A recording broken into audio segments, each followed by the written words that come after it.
sign na may paparating na blessings?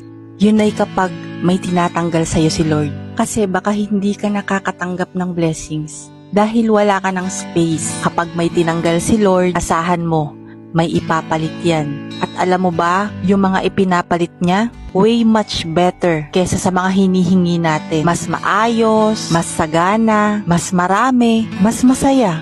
So, wag kang manghinayang kapag may nawala sa'yo. Mga bagay na nakikita niyang nabibigatan ka, kaya gusto niyang palitan ng mas maganda. Hinihintay ka lang niyang bigyan mo siya ng space para maibagsak niya sa'yo yung mga pagpapala na deserve mo.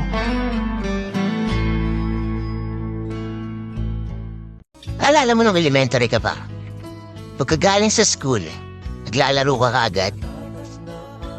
At pag uwi mo galing sa paglalaro, saka mo palang sasabihin sa inyo na may assignment ka or may dapat bilhin para sa school.